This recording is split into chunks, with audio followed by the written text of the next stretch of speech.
Welcome to the Man-Ology Project podcast. I am your host, Quentin Crumby, and on this channel, we're going to be discussing what true manhood looks like as we understand our value, our identity, and our purpose as men using godly principles. Now let's get to it.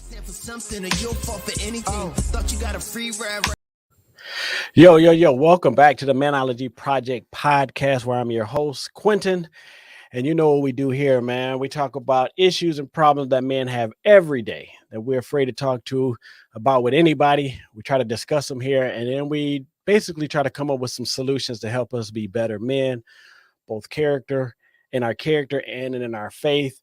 And of course, you know, we tap on those most important parts of our life, right? Relationship, our faith, our health, or our mental health, and basically in our finance. So today, I hope you guys enjoy this show today because I got a newcomer to the entrepreneurial piece of the finance world, but he's been doing it for a minute. And I'm so happy that he was able to share and spend some time with us. And he's become a good friend. And this is Rob, known as the Money QB. And we got him here to kind of take us down just a little path on what we should be investing in today's market as men. And what we should really take our resources and really funnel them in so that we can get the greatest gain or return of investment. So what's going on, Rob? Q, what's going on, Q? How you doing? Oh, man, I'm doing good, man. Like I said, happy to have you on here, man. I know you coming with a large wealth of information, man, to help us out to find out what we need to do with our money. Sure. Listen, man, I got a son that's 17, headed off to college, so I brought you on here on purpose. He graduates this year rather. He's a senior.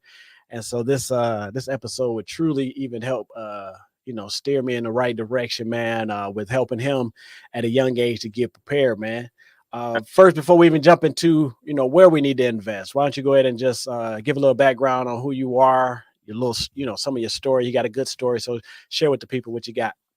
So, of course, like you said, Robert Bolden. I'm a former athlete. I've been blessed enough, I thought, when I was going through my whole process of playing ball, that just like a lot of young boys, we think we go do that the rest of our lives. Right. So I had a pretty good run at it. I went to Penn State 2 years, played there. Went to LSU 2 years, played there. Had a little small run with the NFL. And from there, that was it. The cleats were hung up and it was time to face the world. So from that, I was blessed enough to make a lot of relationships. When I was at Penn State, when I was at LSU, I was there. I graduated 2010. So when I got to LSU, some of the names that you hear today are my roommates, like Odell Beckham, Jarvis Landry, like all of these guys were What's up? With me. So I got to kick it with them, learn from them. And just understand, what type of people it was that I was dealing with, whether I was on the field or not. So a lot of those relationships helped me out just because as I grew and I learned more about myself, I could look back and have those relationships to fall back on. So after graduating, I spent about a year and a half, maybe 2 years figuring out what was next. Everybody goes through this transition period when you're done with ball. It's like, okay, it's 110,000 people in the stands. Everybody's saying what Right. you got to check into work and somebody telling you what to do, right? Right. So for that, it was that was a tough time for me. I barely wanted to watch the sport at all. I didn't watch any football. I was just trying to find out who Rob is, number one, and what was next for Rob. So during that period, I had a few odd jobs here and there, nothing that really resonated. And after maybe 6 months, I got introduced to the financial services industry. I met a guy my dad had known for a while. He trusted him. And I pretty much picked his brain and learned everything that I could. Growing up, I wasn't super money savvy, but I had a dad who was military structured. He was very good with his money. He was good in business. I paid close attention to him.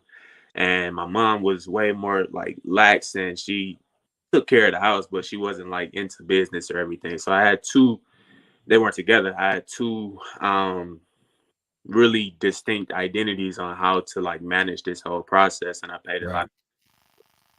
So I got good with it. I started, making money and managing my own money. I'm starting to get licensed now. I started with just a life insurance license, and people just started kind of taking to it. They seen that I was good with it. People started asking questions. I didn't have the answers. I go to my mentor.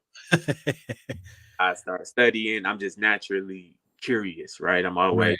looking to up my game and learn more and invest more and all that kind of stuff. So over time, I end up getting more licensing, more education, more information, all the way to the point where the firm that I was working at, I had been fully licensed and helping people out for 5 years. Uh, Okay. to the point to where it it became this battle between us because, like I said, I'm naturally curious and I just want to add value to the people who I work with. Hmm. So the people who I work with are young, they're business owners, they're families, they're just getting started. They don't have 500 G's to invest today.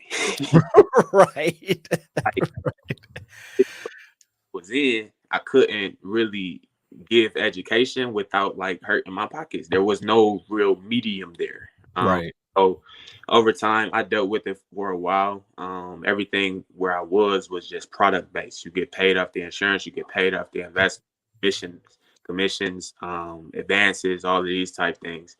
It just didn't make sense for the model of the service that I needed to give to the people who I would serve. So with this back and forth, me and the company are going, and I'm like, okay, I want to put together a curriculum. I want to get back to Q got a son who about to graduate high school. I was there before. I know what he needs. Right. Right. I want to do it this way. And I put it all together. And they basically were like, nope, you can't do it. You can't be the money QB. You need to take his. Like, we not about to do it this way. So eventually, uh, because of this battle, it got to a point they basically gave me an ultimatum. They was like, Rob, you can stay, you cut everything that you want to do and just do it our way, pretty much fall in line and we'll be good, or you can leave. And I left, and it's ironic because God always works in like very, very distinct ways. Right. The course of my 5 years, people have been telling me, Rob, you should think about opening your own firm. You should think about doing it this way, doing it. And I always shut it down because I was comfortable. Yeah. But got to a point after 5 years, God literally pulled the rug under me. Right. You go had to go, bruh. And it was in the form of them literally telling me that I had to leave uh, if I wasn't willing to sacrifice the money QB. So I took the leap naturally because I'm teaching people to be good with their money. I was good with mine. I had saved a nice emergency fund and savings and everything like that to cover myself. With this change, I would be out of income for 4 or 5 months. So I needed to sustain myself to pay the bills and do everything I needed to do. Right. No idea what opening a firm would look like. I thought it would took me like 2 weeks, but it took me like 3 months. But it's a pretty quick turnaround for the rest of the world. Michigan is like one of the fastest places, but we got everything set up, fully functional and operating right now, and got everything rolling. So it's just been a journey of learning, really, and just being uh humble about it all, because sometimes you're comfortable and you don't want to make moves, and like I said, God got a way of doing things that sometimes it makes sense, sometimes it does not, but just taking that leap ultimately will show God that you're ready to get going with what you need to do. Yeah. I like how you said it's like that battle. And a lot of companies try to do that. You know what I'm saying? Especially the financial, real estates. It's something that you can actually do on your own, man. They try to pigeonhole you. So they try to put you in a box or in a corner. And because you are making money from them and that sustainability is there, then they basically, try to look at you and be like, are you willing to really go out here and try to, make this on your own when basically we are footing your bill. And I said that because I want to roll back to the first thing you said, which was the most important, which is the sustainable income that was put in place from the saving and being able to walk out and to be able to do this. Right. Let's stay right there for 2 seconds. So, a Yeah. lot of people, including myself, um, want to jump out and start their own business. It's a huge push for entrepreneurship, right? but not at the risk of being homeless. And this is the crazy part is that there's a huge amount of people that actually do it. You know, they fly out to New York and LA to chase after this acting career, and these people will be homeless forever, Yeah, right? Just so they can get this break. But talk a little bit about the discipline from saving before the whole I'm a need to use it to actually sustain myself to start this business. You know, kind of take us through that the discipline that you needed to have to do that. 100%. And this is a story I feel like everybody needs to hear and everybody should know. There's This is even way back then to now. The motto has been is favor and faithfulness, right? So Right. you're able to show up for yourself every day, to develop the discipline, put my money to the side. I had started in 2016, like opening an account, just investing a small amount. Don't take a whole lot. I started with, I think I started with 150 bucks. That next year I took it up. I was at 300. The next month I took it up. Then I just kept going because I kept seeing how exactly it could benefit myself as well as other people. So that muscle is just like any other muscle. If you go to the gym and you have Mhm. a workout, you probably not go see results in day one, right? You keep showing up the next month, maybe you see a little ab or something. Right. You see a little bit of more of a bicep. You just keep Right. and the results will show in way of fruit, right? So for me, just getting started, I just knew, and especially just from the example of having my pops and him investing and doing business and everything, I just knew I didn't know what this money was for at the time, but I knew I should. And ultimately, it ended up saving me because I knew I was in the industry. I was learning it for myself. I knew I Right. had emergency fund. I had a long term savings. I had different objectives for every single account that I was putting into, and Mhm. they would be funded. So by the time I left, when they pulled the rug under me, I was good. I didn't have to panic because I was at peace because I did everything that I needed to do. So especially in our finances, it's just great to be proactive about it all. We know COVID is going to happen again in some other type of variation, right? The housing Right. crash of 2008 comes back around at some point in the future. If you Yep. look history and look at how things have gone, it will give you clues to how things will go in the future. And Right. exact duplication of it, but it'll give you enough information to know how you should move, right? So I knew I would listen to my dad. He told me, man, back in 2008, I was stubborn. I didn't want to buy those houses, and now they sitting there for 500 grand when I got it for Right. 2. All Right. right, let me make sure that I got a reserve. There were Right. people back then when '08 happened. Some people were struggling because they weren't proactive, and then there were other people who were proactive who could take advantage and profit. So I Right. just be on that side. So over that time, like I said, I just started with just a simple checking and saving. I made sure I was disciplined with that, keeping my numbers in line, making sure I was contributing to something that was actually growing. And then once that was set up, I knew it was time to go ahead and invest and put something more aggressive that can grow aggressively. I opened up my investment accounts with the place that I was working at the time. I had a 401k. They were matching Yep. that because I knew no, it's a match. It's free money. It's free money. Literally free. So Yep. advantage of it. So over the course of that 5 years or whatever it was that I was working there, I just was literally taking advantage of all of these different things, developing the discipline to understand how everything works foundationally, like on a 101 level. Because if you don't understand the foundation or you don't understand the basics, then you can't just jump to a 500 level course. It don't work that way. Right. Mastered the basics, the 101 level. Then I graduated and I took it to 102. I took it to 103. And then Right. just by looking more so long term, I'd be able to take advantage of short term opportunities. So a short term opportunity presented itself to open my own firm. I had the cash to be able to fund it. Even more so because I have faith, I didn't have to use a lot of my own money because God just gave me Right. that of money that I needed for that particular time. So Yeah. like I said, man, it goes back to that foundation. Just be faithful, God will find you in that faithfulness and give you the favor that you need to take to do everything that you need to do, really. Yeah. So basically, with the because just talking about, I'll talk about my son. But he's been working at Culver's for a little bit, a year and a half or so, right? Um, and I took that. I do, of course, my own self that way. So that's the approach me and my wife have taken with being disciplined with saving. But I'm just going back with a younger generation. So this is like, dads out there that's got young sons, and it's like, man, how do I get this boy to understand money? How do I get him to understand saving?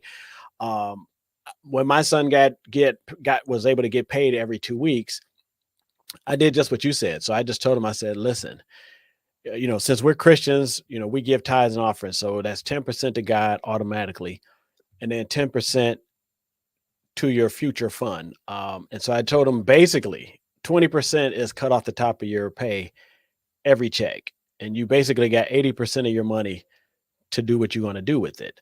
And it was funny because we started day one, right? First paycheck, 20% off the top. And the 80% looked like it was 100% because that's all he had to use. You know what I'm saying? So I'm actually just saying that what you're saying is 100% right. And it's not about the large amount, because, you know, when you become an adult, man, and then you hear somebody like you, the money man, it's like, you got to save money. You're saving. You're thinking, man, I got to try to put 500 a month away. I have to do this. Never that. Listen, my son has a nice amount of money in his savings account, and this dude was only putting, he works at Culver's, man. So we're talking 10% of just being diligent over just a 10% of whatever that check could be, 50, $75. And it fluctuated. So it wasn't even, the consistency was the 10%, right? But he put it in there every month, and now he looks at it because he plays basketball. Mm. So it was stretches where he was working maybe one day or couldn't work because he's a student athlete, playing AAU and stuff. But it was funny because when his bank account would go down, he would be like, "Man, Dad, I don't have no money." And I was like, "Well, that's not true. Right. You got a whole reserve over here that you You can. have a whole reserve." But I'm gonna tell you what the discipline did for the first 6 months of him working and then building that reserve is that then it was like, well, I don't really want to blow this reserve just because. Right. So now the 80%, now he wants to manage that even better because now it's like, I don't want to be just dipping. Look, he done caught the bug. He caught the listen, and I'm talking to the fathers. I'm like, listen, man, maybe we as dads, we didn't do it the right way up front, man. But thank God, man, there's people put in place like, like Rob here, the money quarterback, to help us with our sons and our daughters to be able to put them on the right track, and to be able to save that small amount every time. So dive into the 401, because I have a 401. I know it's a low risk, and then you can also go high risk with 401s. Can you talk about the differences between the low risk? My wife is a low risk. she, she likes low risk. She's like, I don't want you just to get my money out there and I don't have it. So, but then there's also a way in the 401 that where there's an ability to go into a more of a high risk and to, I would say gamble a little bit for a better term, but kind of talk about the two separate different, the differences between those two. Yeah. So I think this is a great question because a lot of people get it a little bit confused, right? For Mm-hmm. 401k, typically you don't have a whole lot of options, Right. do like different types of investments and everything like that. So you may have a book of 20 different or 20 separate things that you can actually invest in, and that's just it. By being in a 401k, typically your expenses and everything, they may be a little bit low just because it is a employer plan. Maybe the expense ratios are a little bit lower than if you were to go buy that fund on your own. Okay. But when it comes to risk, a lot of people, like, the best example I can give you is that just in my first few months of being open, I work with a lot of business owners, and business owners like to hoard money. They Right. put all of their money in a bank account just because it's safe. But Right. always this skill of safety and actually growing your assets, right? Right. You are have a couple thousand here, maybe 15 years from retirement or something like that, you can't keep this money in the bank, number one, because there's inflation. Just Right. 2020 and 2021, the cost of living has gone up 5%. If you're not getting that, you're losing money. And your bank account is 0.05% interest, which is basically peanuts when they're Right. giving loans and stuff, getting back 12 and 20 at Right. the third amount. So you have to understand that even if you have 50 grand, 100 grand, 300 grand, I don't care what the number is, it's all about your cash flow, number one, and actually allocating everything in a way in which it's going to be beneficial for you. So just as an example, if you got 100 grand and you're 10 years from retirement, you Hmm. understand that 100 grand probably isn't going to last you all the way through your retirement. So you need to have a little bit of risk, right? That doesn't mean that you got to throw everything out there and just be like gun ho on, I'm super aggressive. It Right. that particular portfolio needs to be adjusted to actually hit the goals that you wanted to hit. So Right.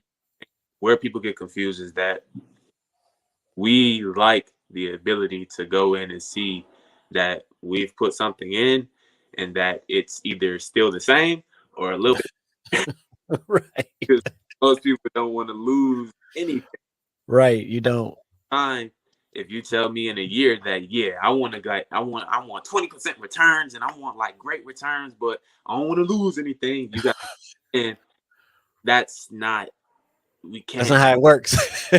Right. Like, high risk, high reward. That's just what it is. If you Right. take a big risk in 10 years, yes, you could take way much more risk because you understand that the market is up and down, but always in an upward trend. So Right. 10 years, if 1 year and 2 years are like terrible, you lose 30%. That's a great opportunity for you to buy more at a cheaper price because Right. you go up. And your portfolio will reflect that. It's just not going to be in that 1 and 2 years. But Right. once it's explained, and it's mostly just a education thing, right? Because Right. they just see that I have this amount of money. If I lose it, I'm mad. If I have this amount of money and it grows, I'm happy. Like, you Right. know, Zach, if you keep going, keep doing all this stuff, right? Unless Right. you understand it and you actually like know that, hey, even though I'm taking a loss right now, it's okay because I don't need it for right now. It's Right. hit my goals for the long term. It's doing exactly what it's supposed to do for the long term. So just to be able to break that down, the systems that we use, you can see like it's no guessing, it's no like I don't know what if. Like everything is very very practical. We put you in the system. We show you how much you need to be putting away. We show you what the risk is going to look like. We'll make it all plain for you.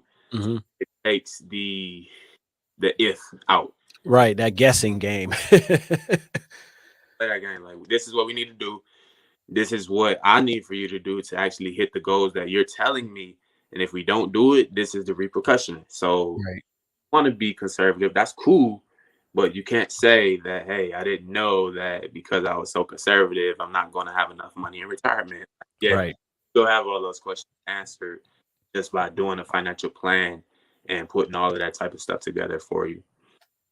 Right. Now we're gonna stay. This is a good flow right here, but I do have one question on retirement. So when you do retirement, so like so that monthly amount that you want to pay yourself every month, so whatever you're making, say while you're working, say you make a 200,000 a year, and so you making all this money. So, but when you go to retire, though, you basically want to live like what, at half of that?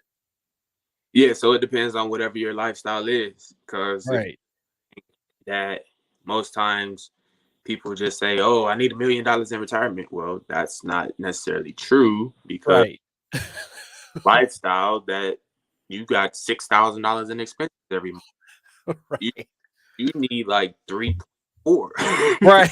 Right. That's why I'm asking. Yeah. Yeah, so you definitely have to, and I think that's why planning is so important because, like I Yeah. said, it it makes it black and white. If you Yeah. want this type of lifestyle, let's just dream a little bit. Sit back, close our eyes, and say, "All right, 30 years from now, I want that house on the lake. I want to buy a boat. I want to do all this stuff." That's cool. there's nothing wrong with dreaming. There's nothing wrong with Right.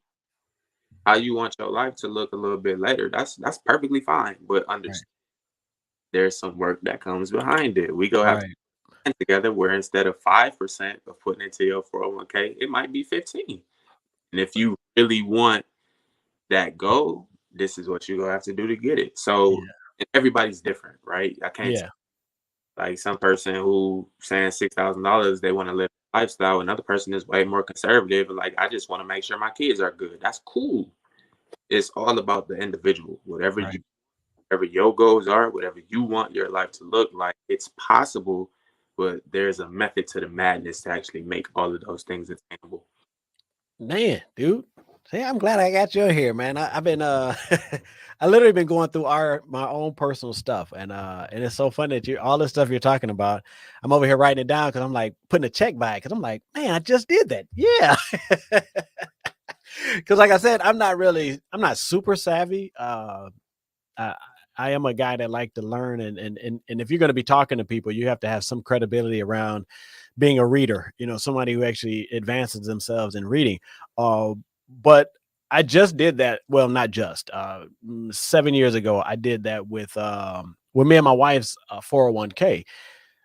So they do match a certain amount, um, and I know what we want to do when we retire. I know that my wife wants to retire at 55 and then become a professor. So I know that basically, So uh, I, eh, huh? it might be a change in cash flow. How's everything gonna look now?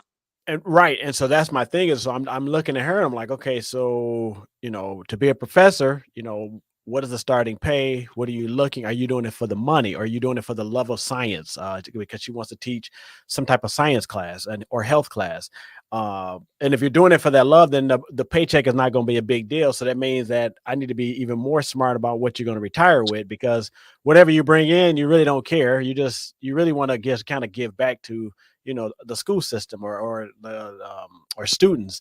But I literally raised both of ours. They match her to a certain percent, so I went up 5% more on hers. So they match 10%, say 10%, and then I took it to 15%. Yep. So that extra 5% is literally like a savings of what we do. And then I did the exact same thing to mine. So whatever my match was, and I just went up 5% more, so that the calculation would run to where we could almost get what we make. And then we both decided that, we pay the house off, refinance the house to pay it off earlier, and all the good stuff. So then we can live at a half of what we bring in now, you know. So if whatever we make now, and we live like this basically because we have two kids, right? In private schools and all of this stuff. When you take all that stuff away, like my son is he's been accepted down at Tennessee State University. Um, so he starts there in the fall. Okay. Basically, this dude has got academic scholarship money coming. So by the grace of God, it covers it all. So far, it's heading in the right direction. So that'll be a great win because whatever we had, you know what I'm saying? So it'll start offsetting. So whatever college money we have, you get a full ride, dude. That offsets and continues to keep offset. My daughter is trending to be in the same exact same boat, because of the way my wife manages their education part of their life. But the 401k was just a great idea for people. And I hope you guys out there listening, man. You can take your 401k if you want to be conservative, and you can still increase it by maybe adding that 5% to whatever the match price is from your company, and still kind of gain a little bit more on that saving piece. And I think it's so funny you say that people they want to see what they have either stay the same or they kind of go up a little bit. But basically, nobody. They're like, yeah, I made $2. I know it $2, and it's like a crazy thing on that whole thing.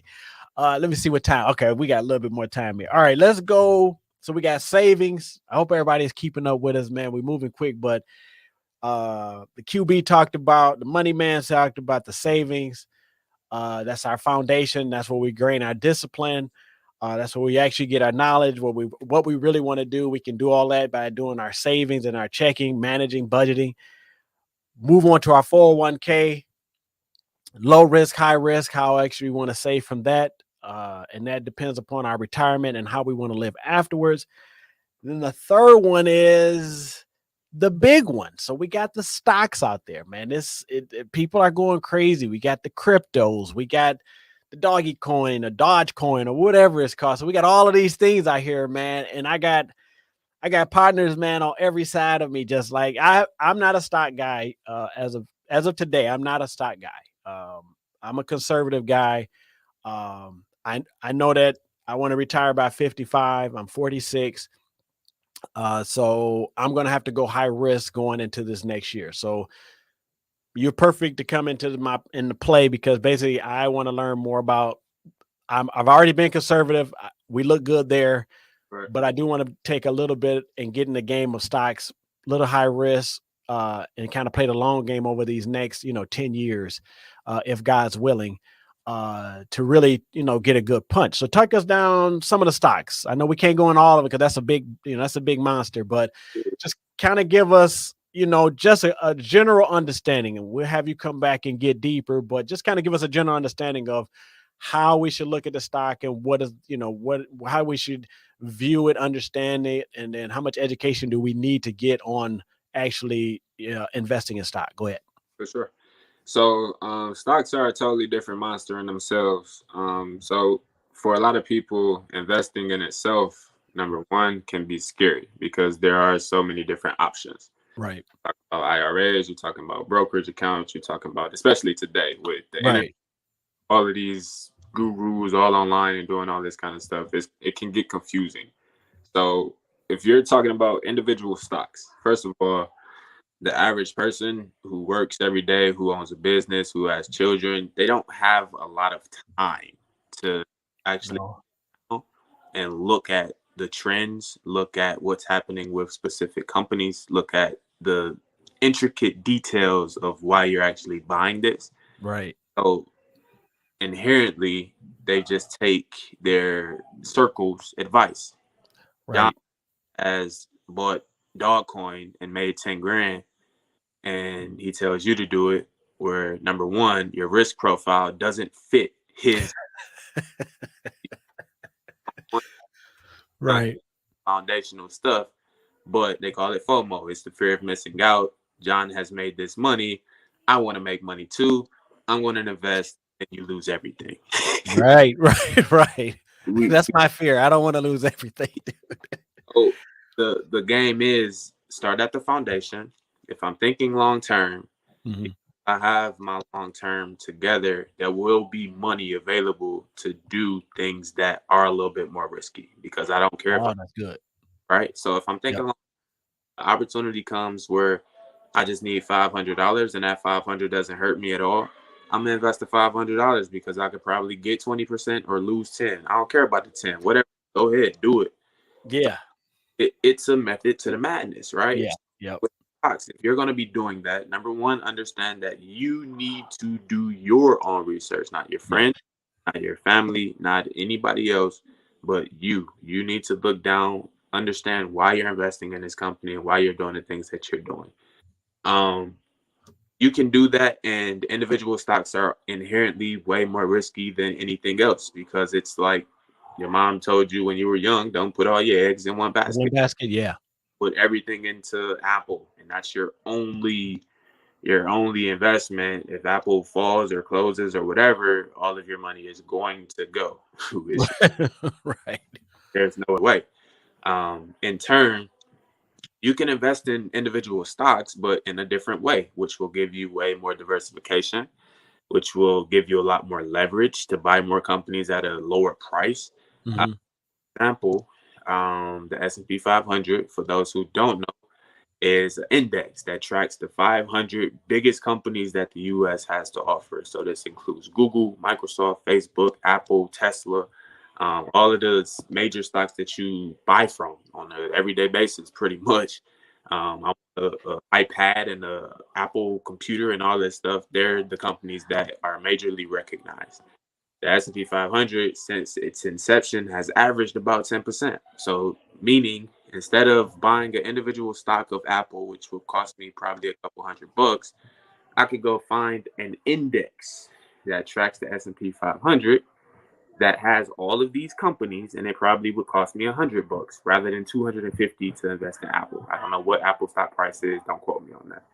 So you could have all of these companies for a much lower price, as well as the expenses to invest in these companies are going to be much lower if you do it through this index in comparison to like a mutual fund or something like that. So that's the key where people don't understand. Like, you don't have to go straight to the companies. If you want a specific sector, like I want to invest in technology, there are indexes that track technology stocks I specifically. didn't know that. That's a good one for me, bro. There are indexes that track like healthcare. There are indexes that track whatever sector or whatever industry that you like or that you want to get into. They have them for all of those different things, and it'll allow you access for, like I said, a cheaper price, and as well as it's diversified. So because I'm invested in an ETF or index, I'm invested in probably 150 different companies. If Apple Yeah. goes bad, I'm okay because Yeah. 200 other ones that are still doing well, right? Yeah. So that takes my risk tolerance way lower and allows for me to still get the gains. Right.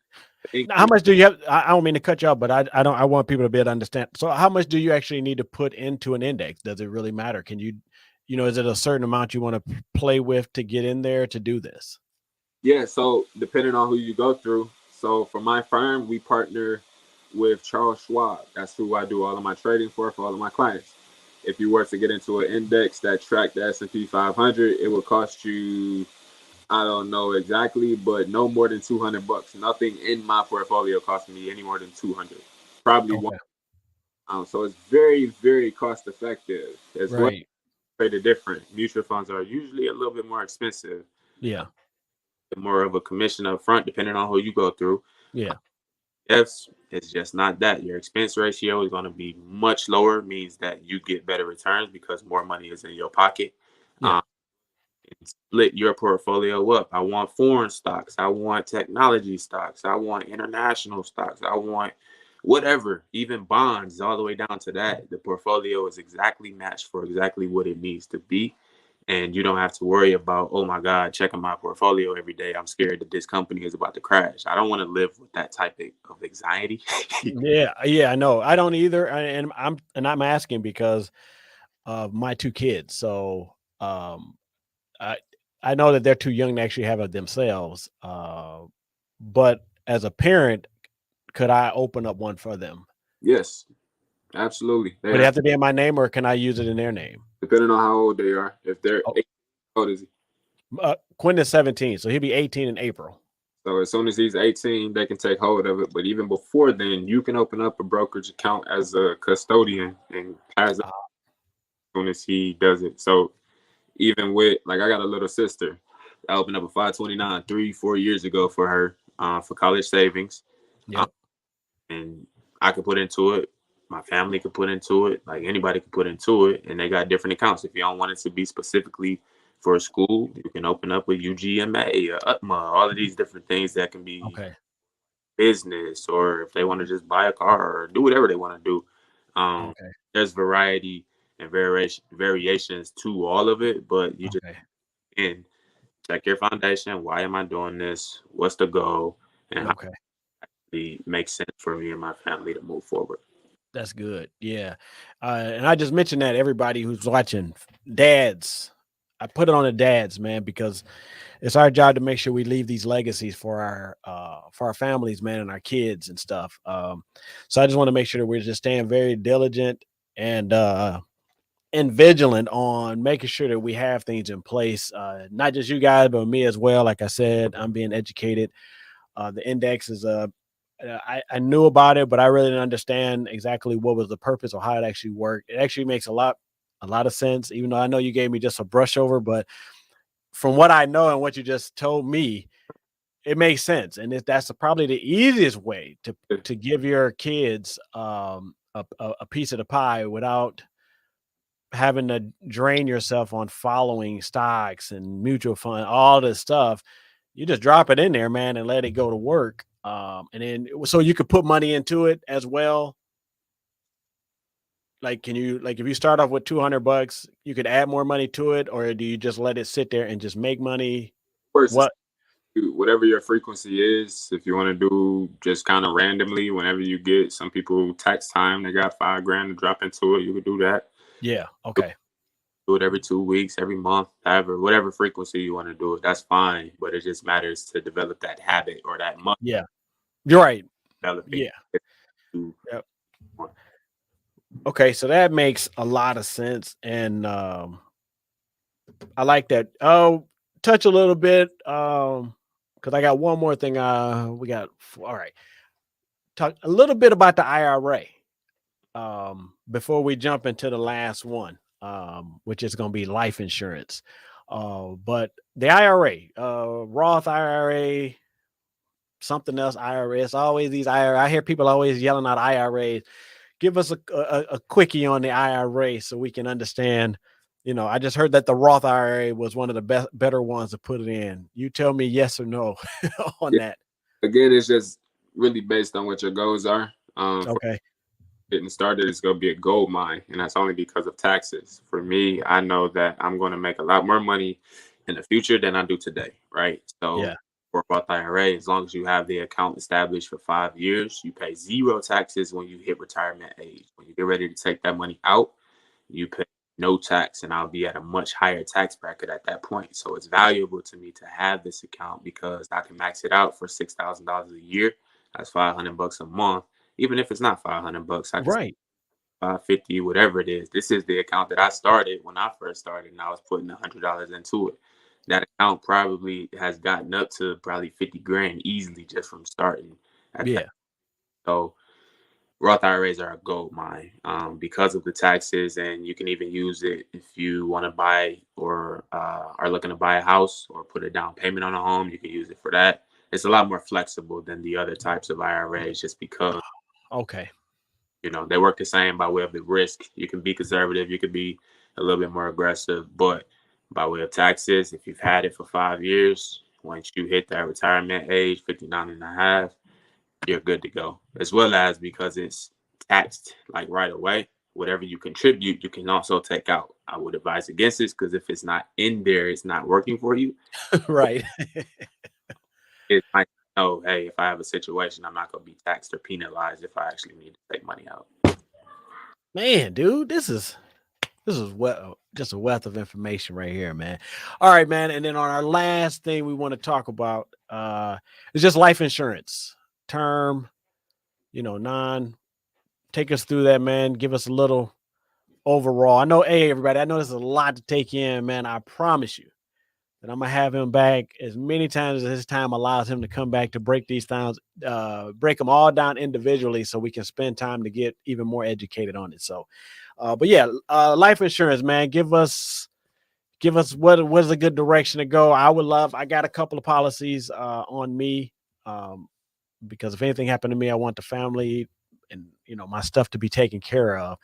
Um, but just give us what is the best way to go. Term, is it good to go with a 10-year term or whatever? Yeah, What's so your thought? insurance is very foundational as well, only because it allows you to still, our end goal is to be able to take care of our family, have assets that we have to be able to do that. But Right, it's middle period where I'm just starting and I don't have that money today, right? So right, right, takes that portion of you and getting to that goal and basically offsets it. If something happens to you, we'll have this in place so that we can basically skip this middleman, but right, get to it. So right, is the people who are actually getting this benefit. And I had this conversation with my dad because he understands that it's not about the money. If I don't understand money as a tool to do right, what we need to do to build a generation, it's just right, lottery. 70% of the people go broke. Why? right, It's because if I'm not good with $10, I'm not good with 1,000, I'm not good with 1,000,000.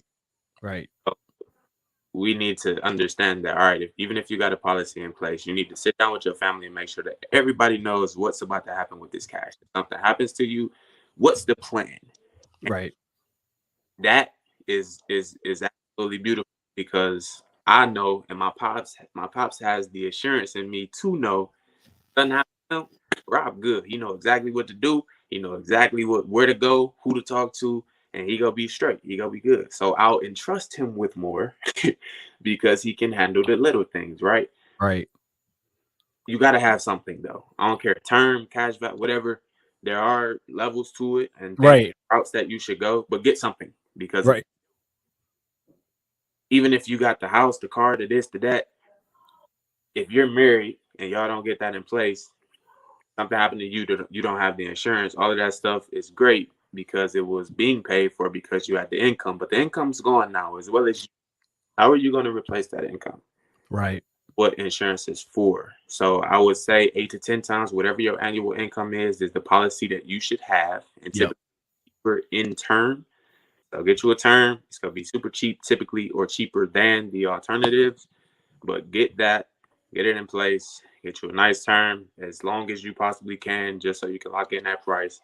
Yep. And good to go.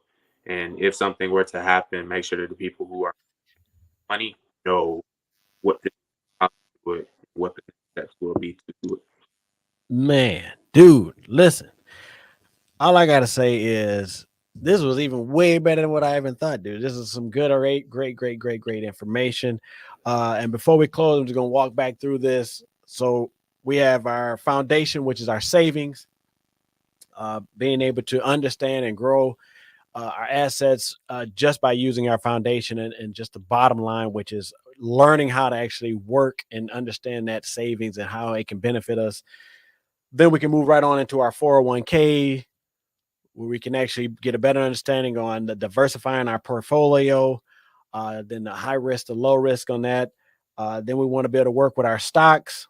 That is something that you're really going to have to come back and take us through because it was so many different things on the stocks. Whether we're doing, the mutual funds, the brokerage accounts, the Roth IRAs. So we definitely need a breakout session to be able to get that in place.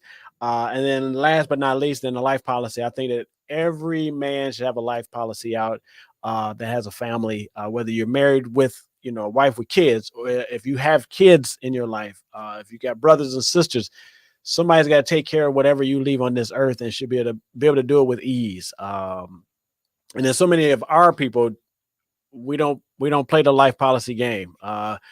We're probably some of the biggest people that always got to go out and put together a GoFundMe page to get just a burial done, right? And we're talking 10 grand, 15 grand to get a burial done. And that's on the high end, typically around 6 grand on the low end. But we have to put together to get this money at the last minute.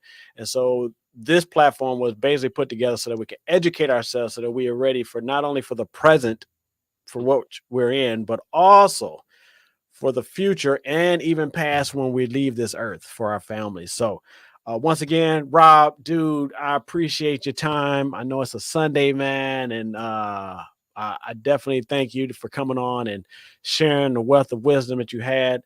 Um, Let everybody know how they can get at you. We're also going to post it all in this in the down in the comment section, so you guys can reach out if you need to set up a a consultation with them just to get some more information. But right now, just go ahead, just tell them how they can get at you.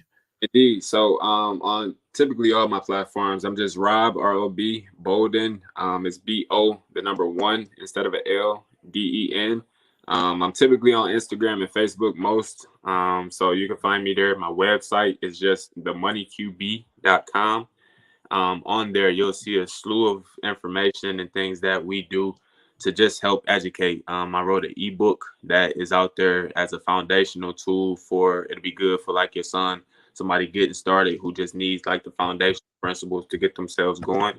And I wrote it that way intentionally because it starts from just the basics all the way up into actually investing and putting the whole game plan together, right? Um, Mm-hmm. on the site, if you have other or additional questions, you can book. I call it a huddle up. Everything is in football terms. Um, but we could just sit down and kind of hash out whatever questions you have, whatever goals you want to get to. We could do all of those things. And I'm making it very accessible, because like even what you're talking about, the 401ks, most people don't even open their accounts. My firm is about to be able to actually manage those accounts for clients to be Oh, able that'd be dope. to over and get into them and do the trades for them, so they don't have to worry, because a lot of people are paying way more expenses than they should. So that's a way to keep more money in your pocket, get you an advisor. And typically those accounts are held away. Most people can't touch them or actually educate people for them, but we found a platform that we'd be able to do that for. So I'm excited about that. Got a ton of value, ton of information that I could just go all day on, but I won't do that. Check out my page on IG. Like I said, Rob Bolden, and let me know however I can help. I'm willing. Sweet deal, man. Listen, man, like I said, thank you very much. I appreciate it. Hey, listen, everybody out there, I hope you guys enjoyed this episode. Like I said, I'm going to put all Mr. Rob's information in the comment section so that you guys can reach out, whether you want to pick up that book to be able to provide for yourself or either your child or your son or your daughter. Or if you just want a little small consultation or getting a better understanding on one of the 4 or 5 things that we talked about today, I think it will be a great idea. So, hey, I had a great time, man. I appreciate it. And we're out of here, man. Peace out. Absolutely.